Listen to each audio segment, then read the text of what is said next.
रमज़ान में जनाब रेगुलर तो रहना चाहते हैं, लेकिन क्या करें, बेबी बॉय है कि उन्हें कुछ करने नहीं देता। चलिए बात करते हैं किन किन बहानों को लेकर जनाब ने ये व्लॉग बनाया है। आज की चर्चा में आपका स्वागत है। चैनल पे पहली बार आए हैं तो लाइक करें, सब्सक्राइब करें और कमेंट ज़रूर करें।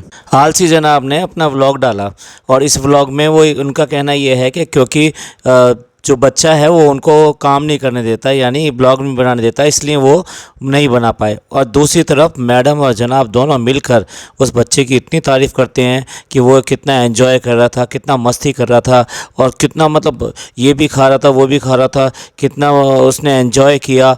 ये बार बार बोलते रहते हैं। अगर बच्चा इतना ही एंजॉय करने वाला है, मस्ती करने वाला है, ये सब है, तो फिर आप दूसरी माँ कहाँ से बन गए? आप कहाँ से उसको लेकर बैठ गए? हर चीज़ आज की डेट में घूम फिर कर उसके ऊपर आ जाती है। कोई भी काम ना हुआ हो तो बेबी ने नहीं किया। अब फिर दोबारा से नैनी ने अपनी जगह संभाल ली है, यानी नानी ने नैनी बन गई हैं। तो फिर दोबारा से उसके बाद में भी जनाब को बच्चा संभालना पड़ रहा है, कोई समझ में नहीं आता। और वो बच्चा जो हर समय खेलता रहता है, हर समय जो एंजॉय करता रहता है, हर समय लॉट्स ऑफ फन करता है और वो बहुत ज़्यादा एंजॉय करता है, उस बच्चे ने इनको ऐसा परेशान कर दिया कि व्लॉग नहीं बना पाए। दूसरा उन्होंने रीज़न दिया कि घर के अंदर काम चल रहा है। भाई घर के अंदर काम चल रहा है तो फिर इसका व्लॉग और सबसे क्या, आप तो काम का भी जो है कंटेंट निकाल लेते हो। तो कुल मिला के ये कि आलसीपन है, इसलिए आपने ना व्लॉग नहीं बनाया। अच्छा, अब देखिए शाम को अफ्तारी होनी है। अब वो अफ्तारी जो एक बार हुई है, लेकिन हमें 3 बार देखने को मिल रही है। आप समझ गए होंगे ना क्यों करके अफ्तारी 3 बार खाई जाएगी। वो एक अपना व्लॉग डाल चुका है, फिर दूसरे ने अपना व्लॉग डाल दिया। अब जनाब तो रह गए थे ना, तो जनाब कैसे छोड़ देते, तो जनाब भी वही व्लॉग डाल रहे हैं और वही अफ्तारी दिखा रहे हैं। चलिए उस अफ्तारी के बारे में हम ज़्यादा बात नहीं करते। अफ्तारी के बाद में जनाब का दूसरा आलसपन सामने आता है। जनाब कहते हैं कि अब मेरे को जिम जाना चाहिए कि नहीं जाना चाहिए, और जिम जाना चाहिए इसका मतलब बॉडी के अंदर पावर और स्ट्रेंथ और मन, ये सब चीज़ें होनी चाहिए, एनर्जी होनी चाहिए, तभी आप एनर्जी के साथ में ही वहाँ जिम करोगे और जिम कर पाओगे। लेकिन जनाब जो है डबल माइंडेड हो रहे हैं कि मुझे जाना चाहिए नहीं जाना चाहिए, और थोड़ी देर बाद आके कहते हैं कि नहीं मैं नहीं गया, जिम नहीं गया।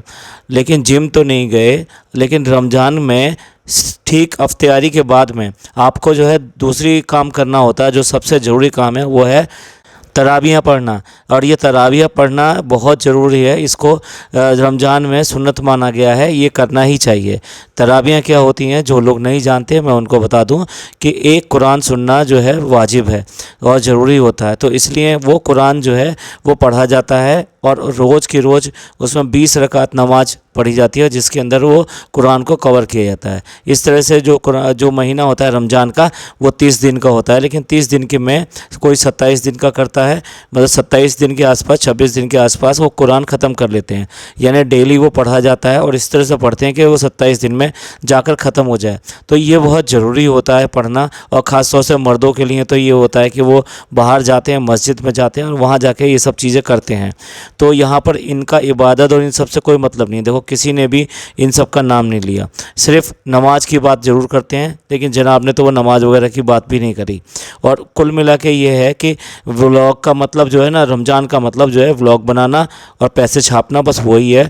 और उसमें वो जैसा कि वो दिखा रहे हैं, खाना पीना करना, सो जाना और कुछ इधर उधर की बातें करना, बस यही रमज़ान है उनका। अफ्तारी कर लेना और सहरी कर लेना, यही सब इनके लिए रमज़ान हो गया। तो जनाब यही डिस्कस कर रहे हैं कि वो जिम नहीं जा पाए। तो मैडम जो ऐड ऑन करती हैं और सच और पहली बार सही बात बोलती हैं कि झलक के बाद में थकान हो गई थी, तो उसकी वजह से आपकी बॉडी जो परमिट नहीं कर रही है। और सेकेंडली फिर उसके बाद हम दुबई निकल गए, दुबई में भी घूमना पड़ता है, ये सब करना पड़ता है, तो ये कहाँ होता। तो मैडम ये आपका जो है सिलेक्शन ही बिल्कुल गलत था, ये चॉइस आपकी बिल्कुल गलत थी कि झलक के तुरंत बाद ही आपको वहाँ जाना है दुबई। कुछ दिन के लिए रेस्ट होना चाहिए था, घर पे रेस्ट होना चाहिए था और प्रॉपर तरीके से घर वालों के साथ में बिताना चाहिए था, जिससे कि प्रॉपर रेस्ट मिल जाए और उसके बाद में आपका दुबई या जहाँ का भी ट्रिप था वो ट्रिप करना चाहिए था।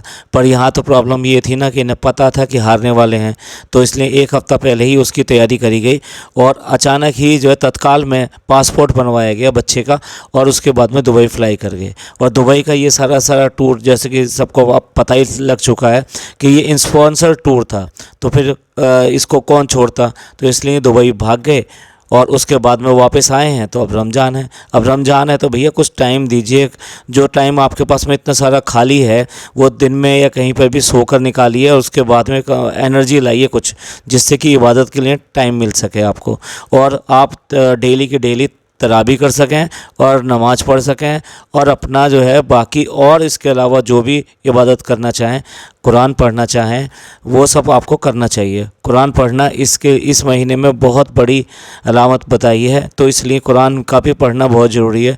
तो आप कुछ भी लेकिन आप कुछ भी करने की बजाय आप दिखाते हैं सिर्फ खाना पीना, कपड़े और सोना और ये फालतू की बातें। अब रात में सहरी की तैयारी हो रही है और उसके लिए ऑमलेट वगैरह ये सब चीज़ बन रही हैं।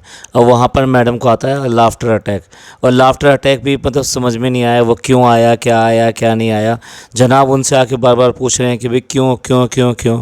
तो उसका कहना ये है कि मैं आपको जो है बुरा भला कह रही थी, और ये जो है पत्नी का हक होता है भैया, आदर्श पत्नी का ये हक होता है कि वो अपने पति के बारे में इस तरह से पीछे जो है बिचिंग करे, और वो ऐसा कर रही है और उसके बाद में दोनों मिलके इतना हंसते हैं कि मतलब कोई ज़रूरत ही नहीं है। मतलब तो उसको देखकर अगर किसी को हंसी आ जाए तो हमें भी बताइएगा, ऐसी बात पर अगर किसी को हंसी आ जाए तो चेहरे से दिखाई देता है। देखिए जब आप हंसते हैं और दिल से हंसते हैं ना, तो आपकी आंखें भी हंसती हैं, और ये खी करके हंसते रहते हैं। फेस तो दिखाई देता है कि हाँ हंस रहा है, आँखें जो है बिल्कुल भी हंसती नहीं है। तो वो पता लगता है कि आप ज़बरदस्ती जो है कैमरे के सामने हैं इसलिए हंस रहे हैं। घर बने हुए इतना टाइम हो गया और उसके बाद में अब इनको याद आया वो नमाज रूम, और पहली बार वो नमाज रूम में जहाँ नमाज बिछी हुई दिखाई दी। ये सब लोग जो क्या होता है ना, पैसा बहुत आ जाता है तो उस पैसे से अपने आइडियलिज्म में पहले खो जाते हैं कि हम ऐसा भी करेंगे, घर में ऐसा भी करेंगे, एक कॉर्नर ऐसा होना चाहिए, वैसा होना चाहिए, दूसरा कॉर्नर वैसा होना चाहिए। तो अलग अलग टाइप की ज़रूरत के हिसाब से वो चीज़ें सेलेक्ट तो कर लेते हैं, पर उस तरह से वो यूज़ नहीं करते क्योंकि अंदर से वैसे हैं नहीं। क्योंकि इन चीज़ों के लिए जगह और इस सब की बात ज़रूरत नहीं होती कि एक जगह फ़िक्स करेंगे ये वाला हमारा नमाज रूम होगा, ऐसा ज़रूरत नहीं पड़ती है। ऐसे कोई घर के अंदर कोई मस्जिद तो ना बनानी है आपने। पूरे घर में कहीं पर भी इबादत की जा सकती है, बस शर्त कि वो पाक हो, वो ज़मीन जो साफ़ होनी चाहिए, और उसके बाद में आप वहाँ पर कहीं पर भी आप नमाज़ पढ़ सकते हैं या कोई भी इबादत कर सकते हैं। जैसा कि हमने पिछले अपने पॉडकास्ट में भी बताया था, शगुन ने एक फ़िल्म आ रही है उसकी, उसमें वो फीचर भी कर रही है, और उसके हस्बैंड जो है दोनों ने मिलकर वो फ़िल्म जो है लॉन्च करी है, मतलब प्रोड्यूस करी है, और उसमें वो फीचर भी कर रही है। तो उसने अपनी प्रीमियर पार्टी के ऊपर ही इनको बुलाया था, उसके अलावा भी बहुत सारे लोगों को बुलाया था। तो ये प्रीमियर पार्टी में जाना है, और प्रीमियर पार्टी में जाने के लिए क्लियर कट बोल रहे हैं कि मैं तो पहले चला जाऊँगा। क्यों चला जाऊँगा? क्योंकि अपना मेकओवर कराना है, और उसके बाद में मैडम आ जाएंगी। मैडम कब आएंगी? इफ्तियारी के बाद आएंगी। क्यों? मैडम ने क्या रोज़ा रखा हुआ है जो इफ्तियारी के बाद आएंगी? और इफ्तियारी भी इस बार जो की गई है वो तो करी गई है डब्बा के घर पे, तो मैडम को कुछ करना भी नहीं था। हाँ ज़रूर वो अपने उस व्लॉग में पता नहीं शरबत बना के ले गई हैं, तो ऐसा कुछ जो है उन्होंने भी करना होगा, तो इसलिए जो है वो नहीं गई। वो बात दूसरी है कि रोज़ा नमाज तो कुछ है नहीं है, बस सिर्फ यही दिखाना है कि हाँ हम साथ साथ हैं, तो हम साथ बैठे हुए हैं और हम ये सब कर रहे हैं। अब इसके बाद में मैडम का और जनाब का सपना जो टूट गया, और सपना क्या था? झलक की ट्रॉफ़ी जीतना, झलक की ट्रॉफ़ी अपने घर में लेकर आना, मेरे लिए लेकर आना, मेरा सपना जी रहे हो। तो ये सब जो है ये तो हो नहीं सका, ये पॉसिबल हो नहीं सका। तो आज घर पर आई है ट्रॉफ़ी, और ट्रॉफ़ी खुद चल कर आई है भाई वाह। और कहाँ से आ रही है? दुबई से आ रही है। दुबई से कोई फ़ैन है, उसने एक ट्रॉफ़ी भेजी है, और उसने झलक के ऊपर भेजी है कि झलक में जिस तरह से आपने किया उसके लिए ये जो है हमने भेजा है। और बड़ी अच्छा, मतलब 2-3 लाइनें वहाँ लिख कर भेजी हैं। इसको ट्रॉफ़ी कहते हैं क्या? ये तो एक फ़ैन का एप्रिसिएशन है कि उसको लगा कि आपने अच्छा काम किया है, तो उसने एक सोवेनियर, एक यादगार, एक कुछ भी ऐसे समझ लीजिए वो भेज दिया। ट्रॉफ़ी होती है, अवार्ड होता है, ऐसे करके गले लगा रही है वो अपने जनाब को कि जैसे वो अभी जो है उसके लिए जो है ये अवार्ड जीत कर लाए हैं। और बोला भी अवार्ड है। अवार्ड होता है कि जब कुछ लोगों के बीच में आप कुछ अच्छा करते हो और आपको चुना जाता है, तो उसके ऊपर जो मिलता है दैट इज़ अवार्ड। और ये अवार्ड नहीं है जिसकी आप बात कर रहे हो। आपको तो आदत है स्कारलेट वगैरह इस टाइप के जो भी अवार्ड होते हैं वो सारे इकट्ठे करोगे, और उसके बाद में कहोगे कि भाई हम जो है अवार्ड विनर हैं और हमने इतना बड़ा अचीवमेंट किया है। तो इसे कहते हैं बनावटी लोगों का बनावटी अवार्ड। बस अब आपको अवार्ड हासिल हो गया, ये ट्रॉफी आ गई आपके घर पर, तसल्ली मिल गई, मिल गया आपका अवार्ड, मिल गया आपको रिकॉग्निशन। और पब्लिक क्या जानती है, आप वहाँ पे कुछ भी एक ऐसा जो ट्रॉफी जो है लेकर उठाकर आप ये बोल रहे हैं हमको अवार्ड मिला है।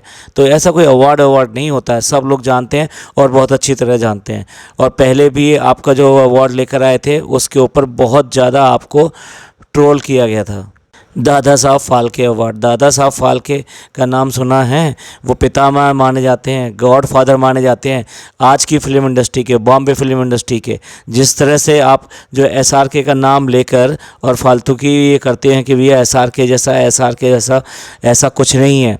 दादा साहब फाल्के हैं और उनके नाम से जो दिया जाने वाला अवार्ड है वो सबसे बड़ा अवार्ड माना जाता है फिल्म इंडस्ट्री का। तो ऐसे दूसरे का नाम एकदम रख कर, मतलब ये क्या, ये तो जैसे आप वो जो LV का बैग ले आए उठाकर, आपको आदत पड़ चुकी है। एक्चुअली क्या है, आपको आदत पड़ चुकी है नकली चीज़ों की, नकली बातों की और नकली अवार्ड की। और यही वजह है कि आपको ये अवार्ड जो है बड़ा अच्छा लग रहा है और बहुत पसंद आ रहा है आपको।